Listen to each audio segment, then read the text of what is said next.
Avant, là, on fait une transition avec la deuxième partie. Est-ce que, Daniel, l'individu qui vivra son instant présent, complètement à l'instant, comme s'il serait pour mourir dans cet instant-là, à ce moment-là, il ferait toujours ce qui est important, donc il serait le diplomate par excellence? Oui. Tout le temps. L'individu qui, par exemple, n'a qu'une heure à vivre, mais qui est en bonne santé, mais disons qu'il saurait qu'il y aurait une heure à vivre, bien évidemment, il ne serait pas poli. Il ne serait pas impoli non plus, s'arrangerait pour classer tout ce qu'il aurait à finir avant de mourir. Il serait diplomate en maudit. C'est évident. La politesse, c'est une perte de temps. La diplomatie, ce n'en est pas une. Et être diplomate, c'est de pouvoir être poli, mais pour arriver à un résultat autre que de suivre un cadre ou encore de faire ce qui se fait et de ne pas faire ce qui ne se fait pas. Quand tu es diplomate, tu fais ce qui doit être fait. Et quand tu es poli, tu fais seulement ce qui peut se faire. Et ce qui est vraiment différent, si on regarde le résultat, l'expression d'une personne dans sa réalité quotidienne ou dans sa vie. Alors, si tu fais ce qui doit être fait, tu es diplomate. Et si tu fais seulement ce qui t'est permis par un cadre moral, ben là, tu n'es pas diplomate fort. OK. Au sujet de prendre une décision qui soit mentale, est-ce que cela veut dire ne pas tenir compte de ses goûts, de ses références, etc.? Ben oui, t'appelais ça. Et seulement aller à l'essentiel. OK, c'est exactement ça. C'est évident. C'est sûr que c'est un peu frustrant pour l'astral, pour notre ego, que l'on fasse fi de nos émotions. Mais tu prends une décision parce qu'elle est intelligente qu'elle soit prise. Hein? Tu n'iras pas t'acheter une paire de jeans à un moment donné qui ne te fait pas parce qu'elle est belle. Hein? Tu vas acheter quelque chose qui te fait. Ah, il y en a évidemment qui se forcent, qui préfèrent acheter des choses qui ne leur font pas, puis ils mettent pareil. Bon, mais il y en a qui sont visés à l'air. Mais enfin, si tu serais intelligent, en tout cas, tu ne ferais pas ça. Soyons diplomates et polis. OK. Est-ce que la diplomatie ne devient pas une perte d'énergie du fait qu'il faille toujours zigzaguer entre les obstacles psychologiques des autres? Bon, c'est une perte d'énergie si ta diplomatie s'évertue à être une politesse. C'est beaucoup plus gaspillateur d'énergie lorsque l'on est poli, parce que lorsque l'on est poli, là, on zigzague réellement dans un cadre qui va ou qui ne va même pas avec notre interlocuteur, mais qui va avec ce qui devrait être fait. Lorsque l'on est diplomate, on ne zigzague pas. Si tu veux quelque chose, tu as un objectif, tu as un but, tu t'arranges pour l'obtenir, le but. Alors, si tu ne veux pas zigzaguer dans la psychologie, par exemple, d'un autre individu, et que si tu ne le fais pas, tu n'auras pas ce que tu veux, je pense que tu perds beaucoup plus d'énergie. Tu as un objectif et tu t'arranges pour l'obtenir de la façon la plus parfaite et de la façon la plus rapide possible. Et de la façon la plus stable possible. Alors, si je suis impoli et que je rentre chez toi, je te demande même pas si je peux prendre le dernier morceau de gâteau qui reste, je le prends carrément. Ben, effectivement, j'ai pas gaspillé d'énergie à essayer d'être diplomate pour te convaincre de me laisser le morceau de gâteau.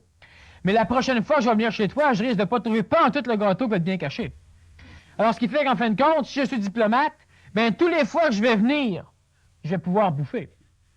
Alors, la diplomatie, ce n'est pas une perte d'énergie à essayer de sauter ou de se faufiler dans les mécanismes psychologiques d'autrui. La diplomatie, c'est d'être capable de connaître le mécanisme d'autrui et, de par le fait même, d'être capable d'obtenir le meilleur résultat dans un temps le plus court possible, un résultat qui va avec ce que l'on veut. Et ça, c'est de la diplomatie. Il n'y a pas de perte d'énergie à être diplomate. Il y a gaspillage d'énergie à ne pas être diplomate. Parce que si on n'est pas diplomate, on est obligé d'imposer par la force à l'extérieur, leur imposer ce que l'on veut, et il y a beaucoup plus de perte d'énergie à rentrer en guerre qu'à parler diplomatiquement. Et il y a beaucoup plus d'énergie à perdre lorsque l'on veut être poli dans la diplomatie. Et c'est pourquoi la majorité des grandes réunions de gouvernement, si on regarde simplement l'Assemblée nationale au Québec, ils sont régis par la politesse, même si ce sont des diplomates. Ce qui fait qu'ils vont être extrêmement polis ou passer leur temps à s'engueuler, mais leur diplomatie n'arrive pas à s'exprimer comme il faut pour arriver à quelque chose d'effectif, parce qu'ils sont toujours en train de faire une guerre d'ego, Et une guerre d'ego ne peut être régie que par la politesse et l'impolitesse. Dans la diplomatie, il n'y a pas de guerre d'ego parce que c'est stupide. Alors, ce qui fait que je vais m'arranger pour ne pas susciter de conflit personnel entre toi et moi si j'ai quelque chose à faire avec toi.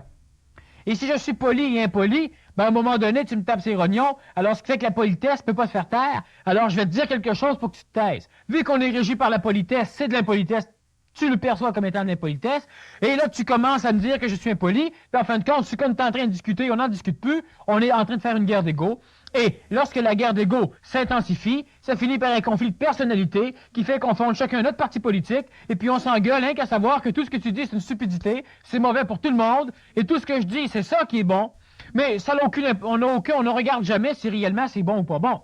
Quand est-ce qu'un directeur de parti politique va arriver au pouvoir et va dire, bon, mon concurrent, ce qu'il a dit à un moment donné, il voulait suggérer telle solution à tel problème. C'est génial, c'est ce qu'on va faire. Quand on va peut-être à chercher une autre solution pour ne pas copier notre concurrent. Son idée, elle est valable, elle est bonne, on l'applique.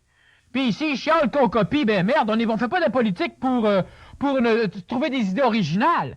On fait de la politique pour être dans un gouvernement qui va être capable de régler les problèmes.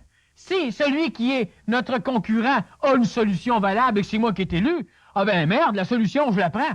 Puis s'il faut même que je me putaine à aller le rencontrer pour qu'il m'explique tout comment faire, ben moi le faire. C'est ça qui un bon gouvernement va le faire. Mais hélas, plus souvent qu'autrement, ben on essaie de trouver une autre solution qui est peut-être moins bonne, mais qui est originale, au lieu de copier la bonne solution de celui qui était défaite. Mais une politesse extrême souvent contient de la peur ou de l'agressivité même. Mais pour réussir ce que tu dis, il faut à ce moment-là que la personne soit capable de sentir l'énergie que la personne dégage et non pas seulement les mots qu'elle dit. C'est pour ça qu'elle finit par embarquer dans les dédales psychologiques de l'autre, mais elle ne perd pas son énergie à cheminer dans ce dédale parce qu'elle va connaître le dédale. Et connaître le dédale psychologique de celui avec qui tu devras travailler, si c'est à long terme, ben c'est pas une perte d'énergie. Si tu as entré en guerre, connaître ton ennemi, c'est connaître ses points forts et ses points faibles. C'est pas une perte d'énergie. Hein? La moitié du budget militaire est passée dans la connaissance des avions espions, des photos, des satellites, dans la connaissance de l'ennemi. Et lorsque tu connais bien l'ennemi, tu es capable de manipuler l'ennemi pour arriver au résultat que tu recherches, vaincre. Si tu as à faire quelque chose avec n'importe qui, tu dois t'arranger pour en connaître ses mécanismes. Et non pas connaître toutes les fois que tu vas, etc., lui faire plaisir, et ou encore connaître le cadre qui le régit lui, pour que toi, tu puisses embarquer dans ce cadre et être régi par le même cadre. C'est pas ça la diplomatie. La diplomatie, ça veut pas dire connaître ton langage de politesse pour embarquer dedans et être régi par ton langage de politesse. Là, ça serait une diplomatie qui perdrait de l'énergie. Cela veut dire connaître ton langage de politesse pour voir de quelle façon les failles de ce langage-là vont pouvoir t'amener à suivre mon langage diplomatique. Ça, c'est pas une perte d'énergie. Alors, ce qui fait qu'à un moment donné, on arrive à des gouvernements qui seraient capables réellement, parce qu'ils seraient diplomates, de ne pas se ramasser en Assemblée nationale, puis à passer la moitié de leur temps de réflexion ou de discussion à simplement essayer de prouver qu'un tel, c'est un trou de... Il dit ça à la télévision par l'Assemblée nationale, je le dirais pas ici. Mais à se lancer des mots, puis à simplement dire, 15 ans, vous avez dit telle affaire, vous avez changé d'idée, ben ah oui, puis ils vont, hein. Bon. Alors, ils sont diplomates, mais ils sont régis par la politesse dans la diplomatie. Ce qui fait qu'automatiquement, s'il y en a un qui sort de cette politesse, ben on rentre dans l'impolitesse, puis là, on se défend, puis en fin de compte, ça crée une guerre d'ego, et il n'y a pas de diplomatie dans une guerre d'ego. Lorsque deux personnes, un homme ou une femme, ou deux hommes vont se rencontrer, ben automatiquement, s'il y a une guerre d'ego, c'est-à-dire que si l'un veut être plus beau ou avoir raison sur l'autre, et avoir raison, c'est simplement que si moi je suis poli, tu devrais être poli. Bon, ben ça, je me sens tellement important que je me sens dans un état qui fait que je dois obliger tout le monde d'être dans le même état. Si je suis diplomate, t'es pas diplomate, parfait, je suis vainqueur. Alors, si je suis diplomate, j'accepte facilement que tu le sois pas. Mais si je suis poli, je peux pas accepter que tu sois impoli. Alors, ce qui fait que dans la politesse, tu as la guerre d'ego. Et dans la diplomatie, il n'y a pas de conflit de personnalité, il n'y a pas de conflit d'ego parce que c'est pas intelligent. Si on regarderait, par exemple, tous nos partis politiques, chacun a des solutions à plusieurs problèmes. Mais lorsque l'on va voter un parti, on vote pour certaines solutions et on dénigre les autres solutions. Et le parti qui rentre en place va s'arranger plus ou moins pour pouvoir mettre en pratique ces solutions et il ne voudra pas étudiait les solutions des autres parties. Il devra lui-même, pour continuer à nourrir son conflit d'ego, hein, l'ego de chaque partie qui se lutte l'un contre l'autre, ben, trouver d'autres solutions, même si sont plus minables, étirer les rapports, on sort un livre, puis le livre va sortir en telle date, puis 2 ans après, le livre est toujours pas sorti, puis quand il sort, il en manque la moitié. Pour la simple raison que les solutions, il a fallu qu'on les change parce qu'un tel criait sur telle affaire, puis un tel disait que, etc. Si, par exemple, on a un ministre qui fait du vol à l'étalage, mais qui a des solutions géniales à apporter à certaines choses, alors on a le choix entre, on l'élimine parce que, moralement parlant, il va plus avec l'idée qu'on se fait d'un politicien, ou simplement on le garde parce que, au niveau des solutions, il va avec ce qu'on a besoin. Mais c'est pas ça qu'on va faire. Si on regarde les États-Unis, par exemple, l'intelligence des États-Unis d'Amérique, et l'intelligence, ils l'ont eu longtemps, puis ils l'ont encore un peu, à un moment donné, on a un génie allemand qui a fabriqué des fusées qui s'appelaient V1, V2, et qui étaient tellement rapides que les Spitfire anglais, les avions de chasse de l'armée française et de l'armée américaine, n'étaient pas capables de les suivre. C'était non pas des fusées à hélice, comme les avions l'étaient, les Spitfire commençaient à réaction, mais c'était carrément des fusées à réaction qui étaient chargées d'explosifs. Et les V1 et les V2 ont causé des dégâts en Angleterre d'une façon terrible. C'était le cauchemar de toutes les villes un jour d'être attaquées par une flotte de V1 et de V2, qui étaient des fusées qui étaient lancées, qui allaient très très haut en atmosphère et qui allaient tellement vite que les radars servaient à rien, les avions de chasse ne pouvaient pas les intercepter, et ces missiles-là détruisaient les villes. Et l'inventeur de ces missiles, lorsque la guerre a été gagnée par les États-Unis, parce qu'en fin de compte, c'est par les États-Unis qu'elle a été gagnée, les Américains, qu'est-ce qu'ils ont décidé? Ils ont été voir qui était le génie. Et ce génie avait construit cela, CV1, V2, sans trop comprendre ce qu'il faisait. Mais ils n'ont pas décidé que c'était un Allemand, qu'il avait participé à la destruction de la matière humaine et matérielle. Ils l'ont pris puis lui ont fait un poste à la NASA comme organisateur et comme directeur de tous les projets spatials. Et c'est lui qui a participé au projet Apollo, au projet Skylab et à la majorité de tous les projets de l'étude de la NASA au niveau de tous les projets qui ont été dans l'espace. Les satellites, les fusées, les orbites, le LEM et tout ça. Si les États-Unis auraient été d'une autre race, ils l'auraient tué, celui-là. Mais les États-Unis ont été intelligents, diplomates. Et c'est toujours la même chose. Lorsqu'il y a une guerre d'ego, il ne peut pas y avoir de diplomatie. Et le problème de la relation de l'homme envers l'homme, de la femme envers la femme, de la femme envers l'homme, c'est les conflits d'ego. Et lorsqu'il y a un conflit d'ego, il y a toujours un conflit d'ego lorsque vous rencontrez quelqu'un de toute façon parce que vous vous croyez tout important. Et étant important, vous croyez toujours avoir plus raison qu'un autre. Ou encore, vous vous croyez minable. Et comme vous mettez de l'importance à vos croyances, vous vous organisez toujours pour avoir jamais raison face à un autre. Dans une relation entre les êtres humains, il y a toujours un conflit d'ego. Et on essaie de régler ce fichu conflit par la politesse, c'est-à-dire en plaçant un cadre qui va permettre à du monde qui ont des conflits d'ego d'essayer de communiquer sans que les conflits transparaissent. Bon, alors si on est diplomate, il n'y a plus de conflit d'ego. Tu rencontres quelqu'un qui est vachement supérieur à toi dans sa conception, dans son efficacité, dans ses idées, tu es diplomate. Fait qu'il demande, disons, peux-tu apprendre à tes côtés? Il n'y a pas de conflit d'ego. Et si lui est diplomate, il ne te prendra pas pour son inférieur. S'il voit qu'effectivement tu peux apprendre, tu peux lui être drôlement utile. Il est diplomate, il va s'organiser pour que tu serves à de quoi. La diplomatie, elle est pure, elle est mentale, elle n'est pas limitée et elle n'est pas de perte d'énergie. Lorsque la diplomatie vire en politesse et que ce n'est plus en réalité de la diplomatie, si vous êtes régi par une loi qui s'appelle la diplomatie, vous n'êtes pas diplomate. Vous êtes poli, vous êtes n'importe quoi, vous n'êtes pas diplomate. Il n'y a pas de loi qui régit la diplomatie, sauf l'efficacité. Est-ce que vous avez un résultat? Alors oui, si vous en avez un, tant mieux. Mais il n'y a pas de règle de diplomatie. Il y en a qui sont diplomates parce qu'ils sont suffisamment mentaux pour voir leur expérience et voir l'extérieur. Ils sont capables de se servir de leur expérience pour être efficaces dans l'extérieur. Ils ne se servent pas de leur émotion. Alors, eux autres sont diplomates, on les appelle, disons, d'instinct. Mais tout le monde peut apprendre à devenir diplomate. Personne n'est poli, hein? Demandez pas à un enfant qui mange avec ses mains à l'âge de 3 ans d'être poli. Hein? On n'est pas venu au monde poli. On n'est pas tous venus au monde diplomates non plus. On a appris à être poli, on est capable d'être diplomate aussi.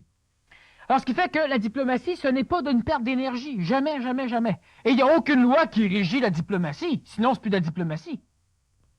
Mais la diplomatie en elle-même, la personne qui est diplomate, je veux dire, elle crée des situations, donc elle crée des formes pour passer ce qu'elle veut passer. À ce moment-là, on peut-tu dire qu'une forme, je reviens sur les formes, là, mais est-ce qu'une forme, plus elle est, comment je te dirais ça?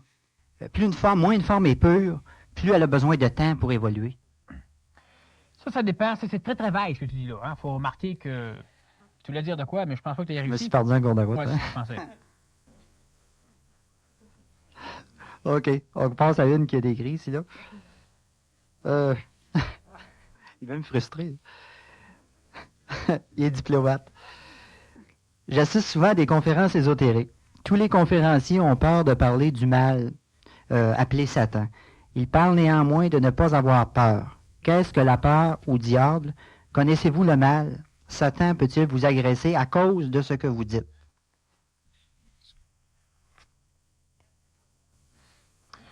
J'assiste souvent à des conférences ésotériques. Tous les conférenciers ont peur de parler du mal appelé Satan. Ils parlent néanmoins de ne pas avoir peur. Qu'est-ce que la peur du diable?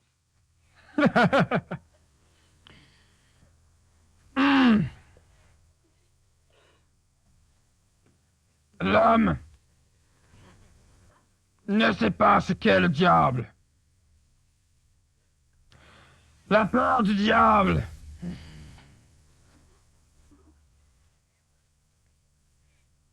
La peur du diable. L'homme ne peut connaître la peur du diable parce que l'homme a peur. Et lorsque l'homme a peur, l'homme vit deux situations. L'une d'elles va être le camouflage de cette peur par un rire imbécile.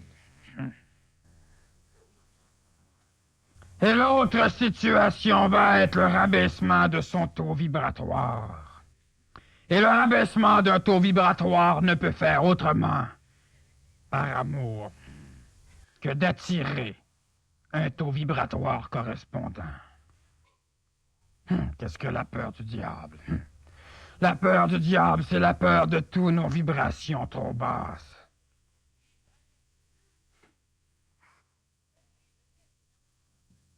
L'homme ne peut arriver à connaître son schéma de vibration bas, car lorsque l'homme s'approche de ce schéma bas, il n'a plus de vibration suffisante pour être dans une conscience quelconque. Il est automatiquement assujetti à la conscience du diable.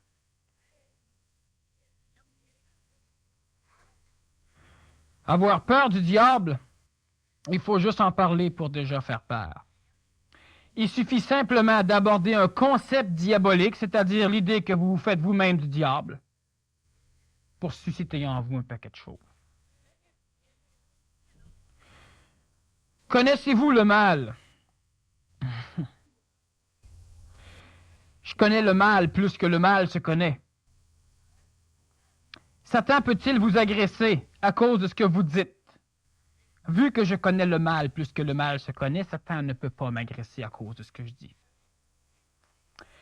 Étant diplomate, je m'arrange pour dire des choses qui ne pourront jamais servir aux forces de l'astral, c'est-à-dire aux forces sataniques, par exemple, aux forces de l'astral bas, de façon à ce qu'ils puissent me nuire. L'homme a peur. Les conférenciers qui ne parleront pas du mal sont des conférenciers qui en ont peur ou qui sont diplomates, c'est-à-dire n'ayant pas la possibilité de faire comprendre ce que serait le mal, ils préfèrent ne pas en parler ou encore ils ne le comprennent pas eux-mêmes, alors évidemment ils en ont peur, donc ils n'abordent pas le sujet. Parler de Satan pour la majorité, c'est attirer Satan. Parler de Dieu pour la majorité donne jamais de résultat, on n'attire jamais Dieu. Il est évidemment plus facile de faire du mal que de faire du bien, parce que plus l'on se rapproche de forces psychologiques qui sont basses en vibration, plus ces vibrations sont en relation avec le plan vibratoire de la matière. Donc, tout ce que l'on demande qui est mal se matérialise beaucoup plus rapidement, parce que leur schéma vibratoire est déjà plus bas, c'est-à-dire en rapport avec le plan de la matière. Et lorsque l'on prie pour le bien, lorsque l'on prie Dieu, lorsque l'on prie n'importe quoi, on s'adresse à des vibrations hautes qui ne pourront pas s'exprimer dans la matière avec autant de diligence parce que leurs vibrations sont trop hautes et avant que ce schéma vibratoire haut puisse être densifié d'une certaine façon pour être exprimé dans la matière, cela prend beaucoup plus de temps que si l'on s'adresse à Satan. Alors évidemment, plusieurs ont vendu leurs âmes au diable parce que le résultat était beaucoup plus rapide. Qu'est-ce que la peur du diable? La peur du diable, c'est la peur que vous avez vous-même des vibrations qui sont basses et qui se trouvent en vous.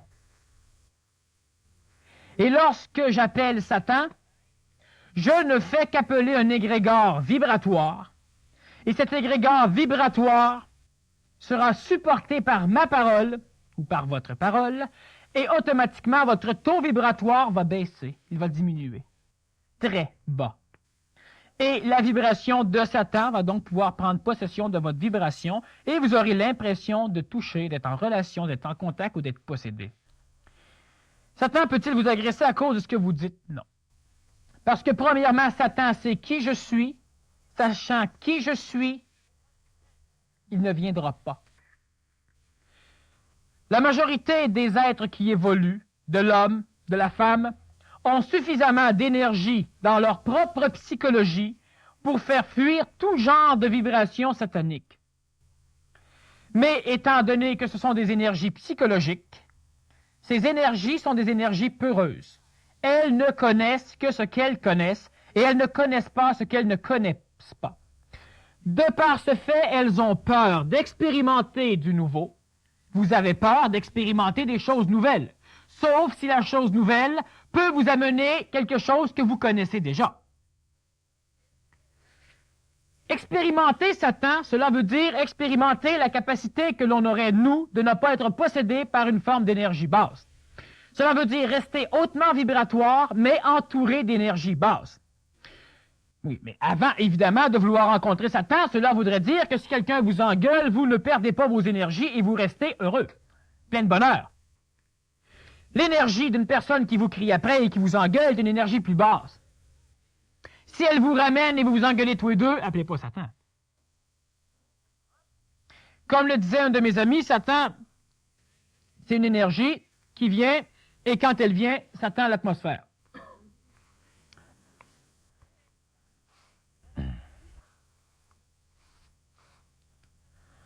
Une chose est sûre, l'homme n'est jamais pris par Satan. Satan est beaucoup plus manipulé par l'homme que l'homme ne l'est par Satan. Lorsque vous avez peur, vous émettez une énergie qui attire l'égrégore satanique. Vous manipulez ces égrégores. Et lorsque vous vous laissez pénétrer par ces vibrations, évidemment, vous restez manipulé et l'égrégore reste manipulé. Satan, ce n'est pas quelque chose de dangereux. C'est quelque chose qui est vibratoire, qui est placé dans l'astral planétaire, c'est-à-dire qui est psychologique, mais qui est relié à l'expérience de la planète. Et quand je parle de Satan, je ne parle pas de Lucifer, évidemment. C'est autre chose. Lucifer est un être de lumière. Je parle de Satan. Et lorsque je dis que Lucifer est un être de lumière, cela ne veut pas dire que c'est mon maître, que moi-même je suis Satan. Lucifer est un être de lumière, beaucoup plus évolué que l'homme qui évolue sur la planète Terre, mais qui a eu quelques conflits de personnalité avec d'autres êtres de lumière. Et lorsque je parle de Satan, je parle de toutes les énergies basses créées par l'homme et par l'expérience planétaire sur le continent spatial qu'on appelle la planète Terre, et ces vibrations créées par l'expérience des premières formations d'êtres humains, l'expérience du début de la dynamisation ou de l'énergisation du plan astral planétaire, cette expérience nourrie par tout ce qui a été involutionnaire sur la planète Terre, nourrie par tous les peurs, nourrie par tout ce qui est arrivé à l'homme et à la femme depuis le début des temps, c'est-à-dire lorsqu'il y a eu des guerres, des mortalités violentes, des possessions d'âmes, des rythmes magiques qui étaient basés sur la magie noire, c'est-à-dire qui étaient basés sur une absorption d'énergie et jamais sur un rayonnement d'énergie. La magie noire est une magie qui tend à absorber l'énergie de l'extérieur et à la garder, donc elle la détruit.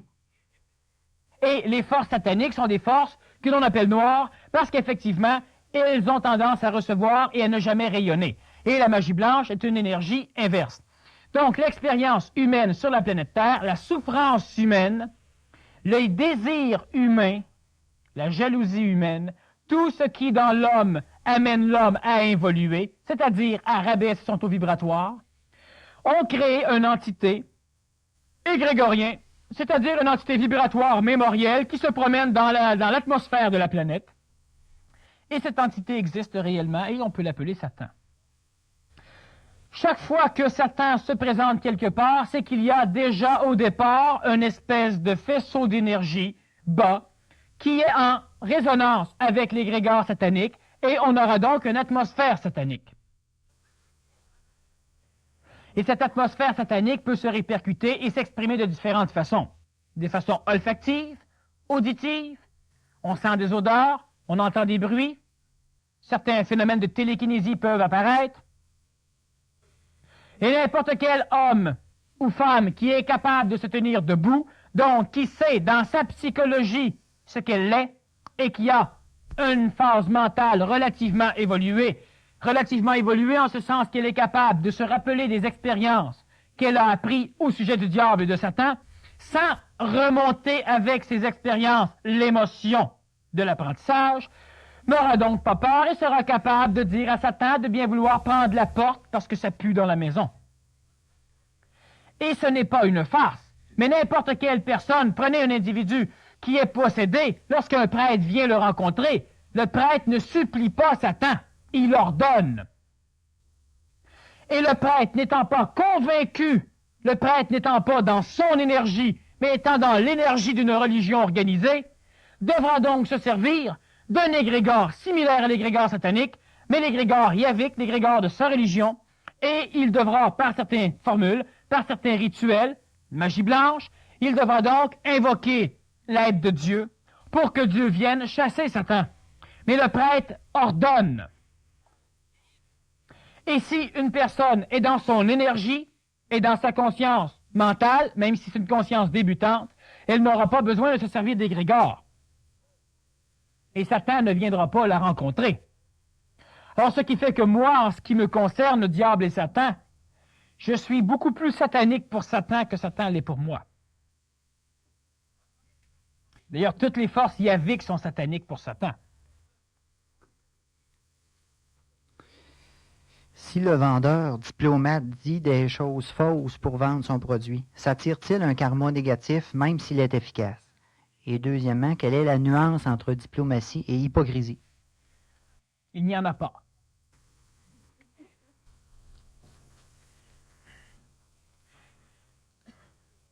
Première question, le vendeur s'attire-t-il un karma négatif même s'il est efficace? Oui. Mais sachez que vous allez vous attirer beaucoup plus de karma relatif, de karma, si vous n'exprimez pas convenablement une possibilité que vous avez, que si vous l'exprimez, mais qu'elle est supportée par un désir qui n'est pas tout à fait approprié. L'homme ou la femme qui a des possibilités, mais qui ne s'en sert pas, de peur de s'attirer un karma négatif, c'est-à-dire, elle a peur de se tromper dans ses décisions, et même si elle a un potentiel extraordinaire, elle ne l'exprime pas. Un jour, elle se verra retirer ce potentiel, et tout ce qu'elle aurait pu acquérir en l'exprimant, elle le perdra automatiquement. C'est préférable pour l'homme expérientiel d'expérimenter que de rester dans son cochon avec ses possibilités et de rien faire avec. Il expérimentera quand même, mais il expérimentera des déceptions, des défaites. Donc, soyez diplomate, soyez efficace, asseyez-vous au moins 2 minutes avant d'être efficace, d'être diplomate, pour réfléchir à ce qui va motiver la dépense d'énergie pour arriver à un objectif. Si ce que vous faites est en accord avec ce que vous voudrez, ce n'est pas moi qui vais vous dire ce que vous devez faire. si c'est en accord avec au moins un concept quelconque chez vous, qu'il soit supramental, mental ou astral, faites-le. Mais pensez-y avant simplement. Si il y a erreur, vous aurez sans doute un espèce de karma à subir, c'est-à-dire que vous aurez un effet de retour. Donc, vous aurez à vivre et à donner le pas à cet effet de retour. Soyez diplomate avec votre karma. Soyez pas poli avec. Le karma qui vous est obligé, c'est un diplomate avec. Vous ne direz pas, oui, maître, je t'écoute, puis on va couper un bras. Le karma est une chose qui peut facilement être transmutée en leçon. Je l'ai dit souvent dans une conférence qui est les pièges du karma. On a une idée de ce qu'est le karma, mais le karma est bourré de pièges. Un karma, c'est une chose que l'on paye ou que l'on transforme en leçon. Donc, on ne paye pas. Parce que l'homme qui est toujours assujetti, l'homme qui est soumis, paye. Il prend de son énergie pour le remettre à l'énergie karma. Il paye. Mais l'homme et la femme ne sont pas sur la terre pour payer un karma. J'ai déjà expliqué que si je mettais ma main dans un bac d'acide sulfurique, je vivais un karma d'acide sulfurique. Et c'est le karma, c'est ça la loi du karma. On ne connaît pas une loi, on agit à l'encontre, et évidemment, si on rentre à 150 000 à l'heure dans un mur de béton, on subit un karma de mur de béton. Et lorsque l'on connaît les lois, on réussit à trouver les portes. Mais si on n'expérimente pas, la porte, avant qu'à un moment donné, on soit sûr qu'elle est là, on passe notre vie à rester assis sur nos lauriers. Alors, c'est préférable de vendre, si vous êtes vendeur, et le peu de karma que vous allez en retirer va être moins grand que si vous avez un potentiel et que vous restez assujetti à l'exprimer selon ce que l'extérieur veut. Maintenant, quelle est la nuance entre la diplomatie et l'hypocrisie? Il n'y en a pas. La seule nuance qu'il pourrait y avoir, c'est le karma. Si chaque fois que vous désirez quelque chose, psychologiquement, un désir émotif, vous vous arrangez pour manipuler l'extérieur de façon à l'avoir, ce que plusieurs enfants vont faire, et ce que plusieurs employés vont faire, ce que plusieurs militaires vont faire quand ils vont dresser d'autres militaires, à un moment donné, ils vont devoir rencontrer leur karma, parce qu'ils auront été trop hypocrites, en ce sens qu'ils auront tout monté à partir de menteries. Être diplomate, ce n'est pas compter des menteries, c'est-à-dire ce n'est pas inventer des sortes de situations pour manipuler autrui. La diplomatie, elle est intelligente. Si la diplomatie devient l'apanage de la psychologie, cela devient un jeu, une diplomatie polie, qui peut être extrêmement dangereux. La psychologie ne saurait être diplomate. Alors, si vous manipulez, prenez un enfant qui manipule ses parents et qui, chaque fois que les parents disent non, pique une crise. Alors, on lui donne. Plus âgé, quand les parents disent non, alors il retient sa respiration jusqu'à en mourir. Ça fait peur aux parents, on lui donne. Ou encore, il devient asthmatique et toutes les fois que ça ne va pas, il fait une crise. Les parents lui donnent. Il dresse, il apprend à l'extérieur comment agir envers lui. Il devient donc le maître, un tyran. Il est diplomate, mais il est hypocrite. Il est un tyran. À un moment donné, il va devenir adulte, et disons adolescent, et chaque fois qu'il n'a pas ce qu'il veut, il quitte la maison. Alors les parents lui donnent tout parce que les parents l'aiment bien. On se demande pourquoi, mais c'est comme ça. Adulte, il a un travail. Et il continue son scénario, car il s'est dressé lui-même à être hypocrite dans sa diplomatie, c'est-à-dire à se servir de la diplomatie pour pouvoir exprimer sa psychologie. Et le patron le fout à la porte. Et ses amis, quand ils le reconnaissent, l'abandonnent. Et à un moment donné, il est tout seul, il déteste l'humanité, il maudit tout le monde, rien ne va plus. Qu'est-ce qu'il fait? Il vit simplement la loi du retour, le karma. Alors, si on y pense, et que ce sont des objectifs qui sont intelligents et non pas psychologiques, tout à l'heure, on se demandait si c'était préférable. Si être intelligent, c'était simplement de prendre une décision exempte d'émotion. Ben oui. Alors, vous êtes diplomate lorsque vous avez pris une décision exempte d'émotion. Une décision intelligente, donc elle a beaucoup plus de chances d'être quelque chose de conséquentiel. Et là, la diplomatie devrait servir cette décision. Chaque fois que la diplomatie va servir une décision psychologique, un désir, supporté par une émotion, faites très attention parce que la loi du retour vous guette, la loi du karma. Alors, c'est pas compliqué. Lorsque c'est pour aboutir face à une décision mentale, karma très, très, très minuscule. Et si vous n'êtes pas diplomate dans une décision mentale, très gros karma. Soyez diplomate. C'est préférable d'être diplomate. Mais si la diplomatie ne fait que servir votre psychologie, faites attention. Mais soyez pas poli pour autant. Pourquoi avons-nous inventé la politesse si ce n'est pas ce qu'il faut faire? Je vous ferai remarquer que personne ici n'a inventé la politesse. Tout le monde y a été soumis. Alors la politesse est inventée pour soumettre. Et si moi, je suis le roi et que j'aime que l'on me dise que je suis beau, gentil et fin, alors j'invente la politesse. Et la politesse est l'apanage de classes sociales extrêmement hautes et intellectuelles extrêmement basses. Lorsqu'on avait une politesse et on ne disait pas « assis-toi », on disait « regarde l'envie qu'a cette chaise de t'embrasser ». Et ça se passait en France, un peu avant la Révolution. On était polis. Alors il fallait aller aux toilettes dans les lieux publics, mais ne jamais péter. Je ne sais pas s'il y a quelqu'un à côté. Et la politesse a même été jusqu'à un point où on devait se retenir si on était deux dans la même toilette publique, pour pas que l'autre entende. C'est devenu une espèce de frustration pour certains. Et lorsque les deux sont polis,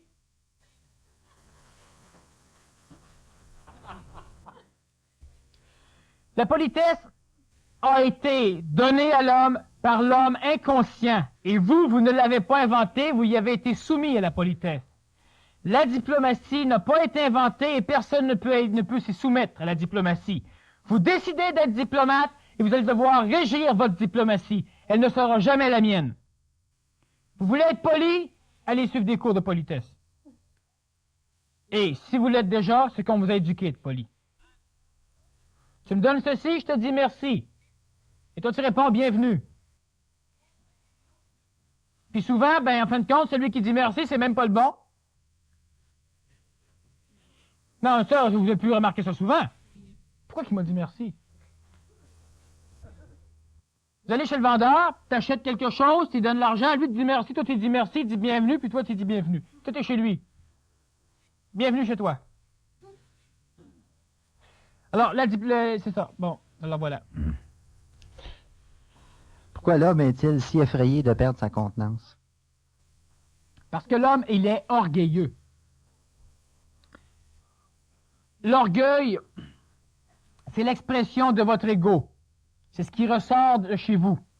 Quand l'orgueil n'est pas manifesté à un point désagréable, on appelle ça la personnalité. Votre personnalité, c'est de l'orgueil.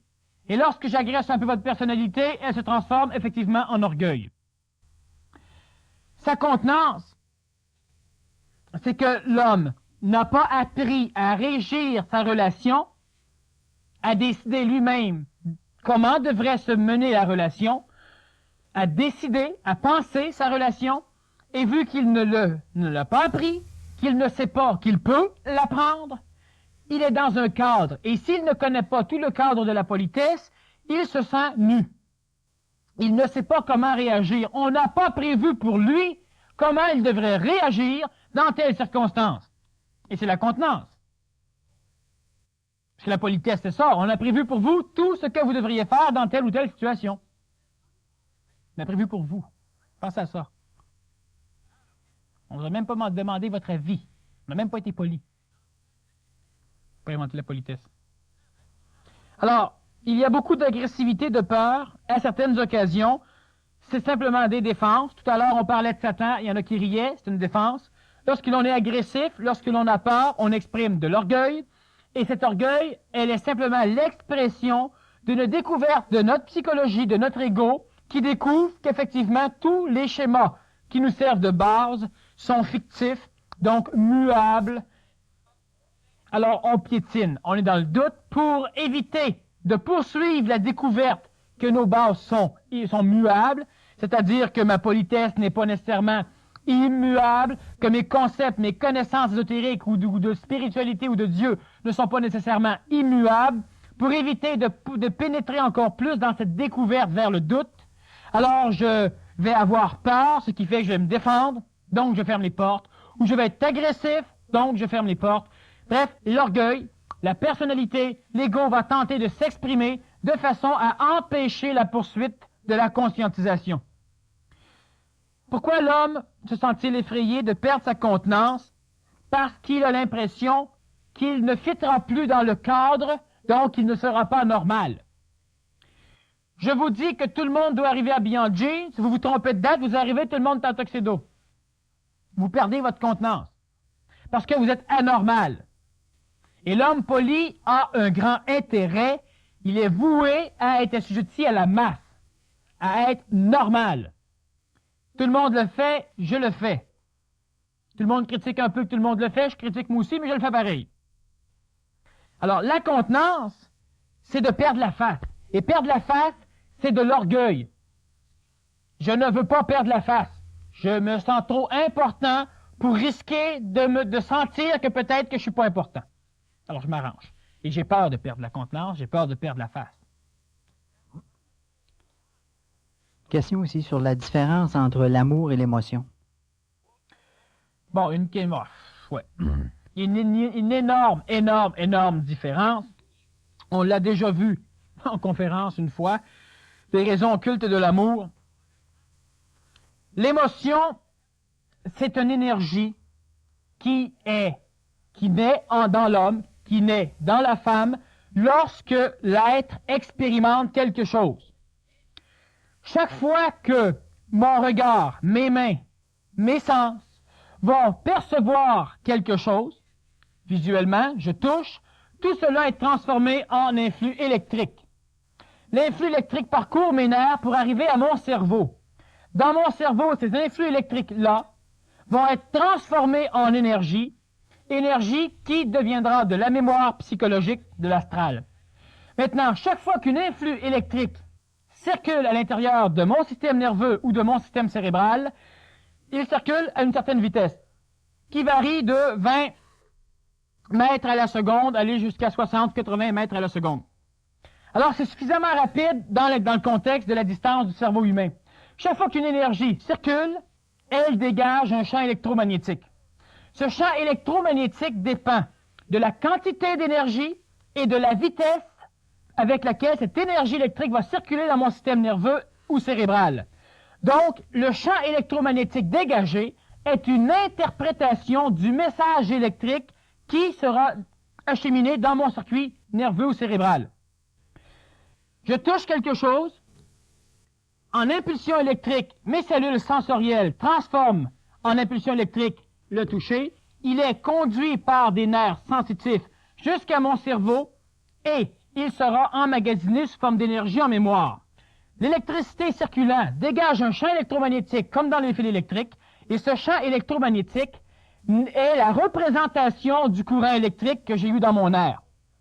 Ce champ électromagnétique est stocké dans ma mémoire en même temps que l'impulsion nerveuse. Ce champ électromagnétique est l'émotion. L'impulsion nerveuse est la perception de la réalité. Elle est évidemment déformée par la perception électrique, mais c'est ce qui s'en rapproche le plus. Le champ électromagnétique devient l'émotion. Plus l'énergie électrique circule rapidement, plus il y aura d'émotions psychologiques qui seront reliées dans la haute sphère de l'astral. Et plus l'émotion électrique circule lentement, dans un certain... Si elle est limitée, c'est-à-dire que l'impulsion électrique qui circule peut être limitée par d'autres formes d'impulsion électrique qui proviennent de ma mémoire, de mon propre cortex cérébral et de ma programmation psychologique. Ce qui fait que, alors je passe par-dessus plusieurs points, donc, selon la rapidité et selon la quantité d'énergie électrique, je vais avoir un schéma d'électricité de champ magnétique autour de la conduction cérébrale ou nerveuse, et cette énergie sera stockée dans la mémoire, en même temps que l'événement. Et ça, c'est l'émotion. Chaque fois que je repense à l'événement, je vais chercher l'énergie stockée et je ramène en même temps l'énergie émotive qui était stockée avec parce qu'elle est reliée à elle. Je ramène cela. Cela devient de l'émotion. Alors si je suis... L'amour, c'est quoi? L'amour, c'est simplement une loi d'attraction. L'amour, ça n'aime pas. Si l'amour aime, l'amour est émotif. Et si l'amour est émotif, l'amour peut se permettre d'haïr et d'aimer, de détester et de courir après. L'amour, c'est une loi d'attraction. On l'a vu en plusieurs points, en plusieurs conférences. Alors, on ne reviendra pas trop. Mais une chose qui est certaine, c'est que la loi d'attraction, l'amour, elle est continuelle tout le temps. Mais si je suis attiré plus vers une personne que vers un autre, je pense que je fuis elle pour attirer vers l'autre. Et si j'expérimente l'amour, elle va être stockée en mémoire avec l'émotion reliée à l'expérience. Donc, je vais penser par après que l'amour que j'ai pour toi est ce phénomène d'expérience et ce phénomène, ce halo psychologique relié, et c'est lui que je vais appeler amour. Donc, chaque fois que je désire énergiser une certaine forme de mémoire, je dis « j'aime ». Et chaque fois que je ne veux pas énergiser une autre forme de mémoire, en réalité je l'énergise quand même, je dis « j'haïs ». Alors, l'amour, dans sa réalité d'expression, est une force d'attraction qui n'est pas soumise à l'homme, qui n'est pas régie par l'homme. L'homme ne décide pas ce que l'amour va faire. L'amour n'a pas de raison et l'amour n'aime pas. L'homme a des raisons d'haïr et des raisons d'aimer parce qu'il a expérimenté. Et il va appeler cet amour le phénomène émotif qui lui fait rechercher une chose plutôt qu'un autre. Il ne se sert que de sa mémoire émotive qui a un jour enregistré de l'amour.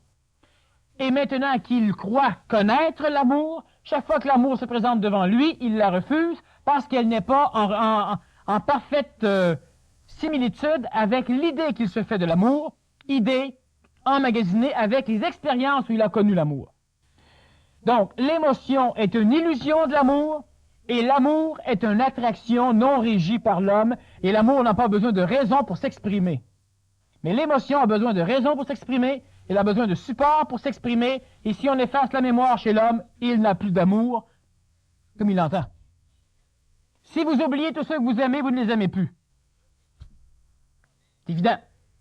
Parce que le halo que vous appelez l'émotion d'amour disparaît en même temps qu'on efface la chose que vous aimez. Et l'amour réel, l'enfant recherche tout ce qu'il peut trouver, c'est de l'amour. Il expérimente les choses, et des choses vont être stockées dans une région avec un halo énergétique psychologique qui seront de la bonne énergie, c'est-à-dire une énergie haute en vibration. Ça, il apprendra à l'appeler l'amour. Et ce qui est stocké avec des énergies plus basses, il apprendra à appeler ça d'autres choses. Par après, il ne peut plus connaître l'amour, car il croit connaître l'amour, et il recherchera tout ce qui peut stimuler une énergie similaire à ce qu'il lui appelle l'amour, et c'est ce que l'homme fait aussi. Alors, voilà la différence entre l'amour et l'émotion. Ici, on essaye de dissocier l'expérience avec le bagage émotif relié à l'expérience. Il me semble qu'il n'est pas si facile de dissocier, c'est sur le bagage émotif relié à une expérience et l'expérience elle-même. Est-ce qu'il y a un apprentissage ou un truc à connaître pour y arriver facilement? Bon, il y a deux mots, disons, qui reviennent souvent, mais qui ne sont pas intelligents. Facilement, truc. Je ne veux pas brumer le poseur de questions, là. C'est une prise de conscience. D'accord? Facilement, vous passez 30 ans de votre vie à vous programmer, puis vous voulez qu'en 2 heures, 30 ans s'effacent. Facilement, non. Est-ce qu'on peut guérir un cancer du poumon facilement? T'as pris 40 ans à fumer pour en avoir un? Je pense pas qu'à 40 minutes, il va te guérir. C'est normal. C'est les mêmes lois qui régissent l'un et l'autre. Il n'est pas si facile de dissocier le bagage émotif relié à une expérience, cela va de soi. Si cela serait facile, bien évidemment, tout le monde le ferait. On va apprendre par l'expérience à faire confiance à notre faculté mentale, et on peut aussi, en se conscientisant, c'est-à-dire par des conférences par exemple, ou en lisant des livres, ou en regardant des émissions de télévision qui vont en parler, c'est pas le cas encore, mais ça va venir, on peut finir par comprendre le mécanisme même de la mémoire pure, de la mémoire colorée. Juste le fait de voir qu'effectivement, l'on peut enregistrer quelque chose, et on va l'enregistrer, mémoriser avec l'émotion que l'on aura vécue lorsque l'on aura perçu la chose, c'est déjà un immense pas. Lorsque vous vous rappelez quelque chose qui vous fait peur, observez la chose que vous voulez vous remémorer et observez ce qui se passe en vous. Automatiquement, l'émotion disparaît. Je le répète à toutes les conférences, je le répète plus simplement parce qu'on a déjà passé presque 20 heures à en parler dans 20 conférences antérieures. La chose facile serait évidemment de prendre connaissance de ce qui a déjà été dit. Le truc, non. Cela doit être vécu. Et une fois que cela est fait, ça y est, mais c'est pas fait pour le restant de tes jours. Parce que tes mémoires seront toujours assujetties au halo émotif qui est mémorisé en même temps que l'expérience. Alors, ce qui fait que l'homme n'a pas le choix. L'homme devra toujours discerner entre le mental et l'astral, tant qu'il ne pourra pas discerner entre le supramental et le mental, ou le supramental et l'astral. Tant que cela n'est pas, l'homme a une mémoire et l'homme est obligé de vivre à partir de son expérience. Mais s'il veut vivre mieux à partir de son expérience, il devra continuellement faire un travail mathématique. J'aime une chose, est-ce que j'en ai besoin? Non pas un besoin psychologique. Est-ce que j'en ai besoin dans une réalité efficace? Je veux m'acheter un ordinateur, j'en veux tellement un que je vais acheter n'importe lequel que je vais rencontrer ou qu'un vendeur diplomate va venir me vendre. Alors là, je viens de satisfaire mon émotion, mon désir. Et après, maintenant que je l'ai acheté, je vais pitonner pour me rendre compte que ça ne va pas avec ce que j'ai de besoin. Et je suis frustré psychologiquement parce que mon ego a l'impression qu'il s'est fait avoir, ce qui est le cas. Si je veux absolument un ordinateur, j'en ai besoin d'un, je lis des revues, je suis réellement dynamisé psychologiquement pour en avoir un, c'est le temps de faire attention. Alors là, il faut écrire, travailler comme un ordinateur et placer ce qu'on a de besoin, regarder la finance, regarder plusieurs choses, et là, lorsque l'ordinateur humain, le mental, arrive à une conclusion qu'il te faut telle sorte d'ordinateur, avec telle chose, telle chose, telle chose, telle chose, mais que tu peux commencer avec ça et ça, pas plus, là, c'est le temps de prendre ta décision. Elle n'est pas colorée. Lorsque tu as peur de quelque chose, on parlait d'un araignée, ben la personne qui voit l'araignée va avoir peur. Elle doit s'observer pour voir. Elle doit rien que s'observer. C'est tout, pour rien voir. C'est-à-dire qu'elle essaie de se connaître. Facile à dire. Je l'ai expliqué comme j'explique en 20 heures dans d'autres conférences, alors je ne vais pas trop y revenir, mais c'est le seul truc, l'observation. Et j'en parle tellement et tellement qu'il vient à un moment donné que c'est tellement parlé qu'on ne m'écoute plus. Tous ceux qui en ont déjà entendu parler, certains en sont arrivés à s'observer, ceux qui n'y sont pas arrivés encore, me trouvent plate d'en reparler, et hélas, ils ne pourront pas arriver à s'observer. Dans une conférence prochaine, je vais sans doute refaire une conférence strictement sur l'observation, en employant d'autres mots, d'autres exemples, et en allant en profondeur dans l'observation. Et j'espère qu'à un moment donné, ceux qui auront déjà la connaissance de l'observation pourront finir par avoir la compréhension réelle, pour avoir une connaissance pure, c'est-à-dire qu'ils pourront l'appliquer. Alors disons que ce soir, on n'aura pas le temps de toute façon. Est-ce un apprentissage ou un truc à connaître? Alors c'est un apprentissage qui doit être fait par la parcelle mentale et par la parcelle astrale. C'est-à-dire c'est un apprentissage qui doit être fait par l'intellect qui devra dissocier la mémoire expérientielle de l'émotion expérientielle et une expérience, c'est-à-dire un apprentissage émotif qui devra faire confiance à son intellect dans le choix des décisions, ce qui n'est pas toujours le cas. Je sais qu'il me faut ça, mais je ne sais pas si je vais l'aimer. Voilà. Alors donc, l'émotivité ne fait pas confiance à l'intellect. Quelle est la façon de se préparer à connaître ses vies antérieures? Bon, on s'en fout. La meilleure chose, c'est de se tirer une balle dans la tête. On a des chances d'arriver à connaître ses vies antérieures. On a des chances que ça ne marche pas non plus. Remarquez, parce que vu que personne n'est mort, personne n'est revenu pour nous le dire. Quelle est la bonne façon de se préparer à connaître ses vies antérieures? Premièrement, ne pas vouloir connaître ses vies antérieures. Parce que l'homme et la femme qui vit présentement ont une croyance en la réincarnation, ont un concept des vies antérieures, mais dans la réalité même ne le sait pas. Elle le croit. Et elle a autant raison dans sa croyance que ceux qui croient que ça n'existe pas. Donc, se préparer à expérimenter quelque chose dont on ignore l'existence, mais qu'on espère fortement que ce soit vrai, c'est une perte de temps. Pourquoi pensez-vous que vous avez des poils dans le nez? Pour filtrer l'air que vous respirez. Et vous avez différents mécanismes de filtration qui sont importants parce que la respiration chez l'homme, elle permet à l'homme d'emmagasiner de l'air, de l'oxygène, de rejeter du gaz carbonique. Elle permet à l'homme, par les narines, d'emmagasiner de l'énergie yin, solaire, tellurique, yang, solaire, et de l'énergie de synthèse. Donc, vous avez un nez et des poils dedans parce qu'il y a une raison. Pourquoi maintenant ne connaissez-vous pas vos vies antérieures? Pour la même foutue raison, parce qu'il y a une raison. Alors, s'évertuer à vouloir rechercher quelque chose qui, au départ, n'est pas certain, et qui, en plus, au départ, à notre naissance, nous est enlevé en termes de connaissances, c'est selon moi pas tout à fait génial. Rechercher les vies antérieures, vous pouvez le faire. Ça va vous amener à être n'importe quelle grande personne importante parce que vous ne connaissez pas les lois mêmes qui régissent la réincarnation. L'homme ne se réincarne pas comme il a bien voulu accepter de l'apprendre. Il a voulu accepter d'apprendre une théorie sur la réincarnation qui allait avec ce qui lui manquait comme sécurité. Mais l'homme ne se réincarne pas du tout comme il croit se réincarner. Encore là, et c'est plate, on a déjà fait une conférence qui s'appelle la réincarnation et qui, je ne veux pas revenir complètement là-dessus, mais une chose qui est certaine, c'est que moi, je connais mes vies antérieures et je me suis préparé comment? En vivant dans la réalité. Je n'ai jamais voulu les connaître. Et lorsque j'ai besoin d'une mémoire antérieure, cette mémoire-là revient à moi et je peux m'en servir. Parce que, premièrement, je suis mental, je ne suis pas émotif. Si je suis émotif, je vais fouiller dans l'astral, dans mon astral ou dans l'astral planétaire, et je vais aller chercher des mémoires de mes vies antérieures qui me font plaisir, mais qui ne sont pas nécessairement mes vies antérieures.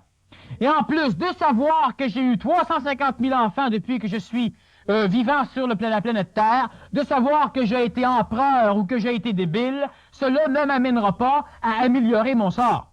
Cela ne m'amènera pas à augmenter mon taux vibratoire. Cela ne m'amènera pas à comprendre ce que je fais ici. Cela ne peut m'amener qu'à me dérouter encore plus.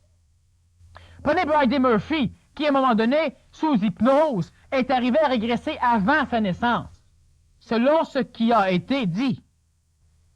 Elle a vu des choses, elle a appris, elle a pu communiquer des choses qui s'étaient passées dans sa vie antérieure. Et lorsqu'on a fait des recherches dans la vie réelle, on a découvert qu'effectivement, il y avait bien un dossier de naissance, un acte de naissance de Bridie Murphy, telle date, etc.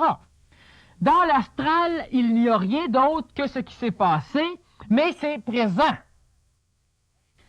Vous ne pouvez pas fouiller dans le passé, vous fouillez dans quelque chose de présent qui représente le passé.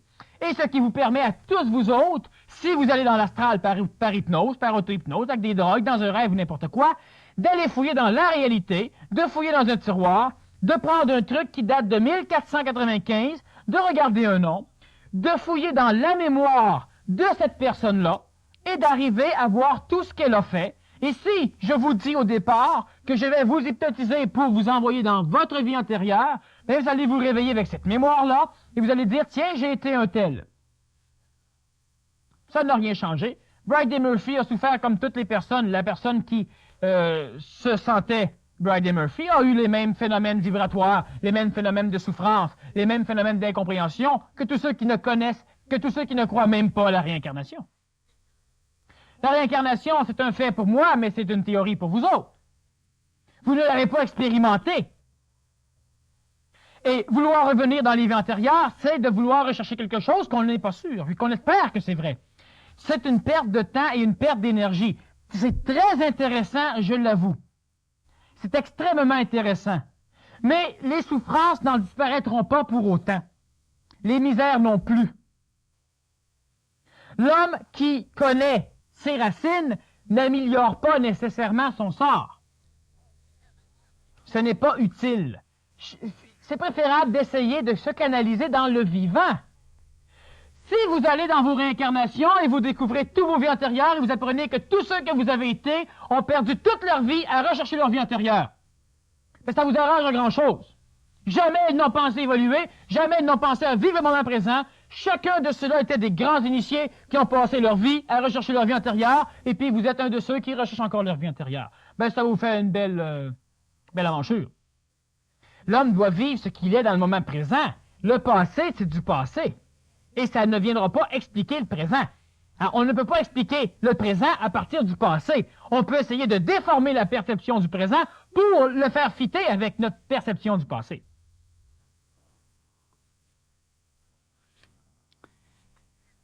Comment trouver l'honnêteté du vendeur dans cette diplomatie? Comment décider mentalement Merveilleux. d'une réponse? Je t'arrête tout de suite de me répondre à ça parce qu'on n'a plus tellement le temps. Le rôle d'un vendeur, c'est de vendre. Le rôle d'un acheteur, c'est d'acheter. Acheter d'un vendeur, et si le vendeur s'en va en disant « je me suis fait avoir », vous avez joué votre rôle d'acheteur à merveille. Puis jamais le vendeur va vous en vouloir. Puis si le vendeur vous vend de quoi, puis vous l'achetez, c'est de votre faute. Puis vous n'avez pas besoin de d'haïr le vendeur pour ça. C'est vous autres qui jouez mal le jeu. Moi, je vends, je t'offre quelque chose, et toi, tu veux acheter, tu dois l'avoir, si tu en as besoin, au meilleur prix. Et le vendeur doit te le vendre, même si tu n'en as pas de besoin, au plus haut prix. Et c'est normal. On vit dans une société de consommation, c'est les règles du jeu. Acceptez-les, puis travaillez avec. L'acheteur doit acheter ce qu'il a besoin au meilleur prix. Le vendeur doit vendre tout ce qu'il veut au plus haut prix. Soyez un bon acheteur, soyez un bon vendeur. Merci, Daniel. Bonsoir. Ne vous direz pas merci, ça va être trop poli.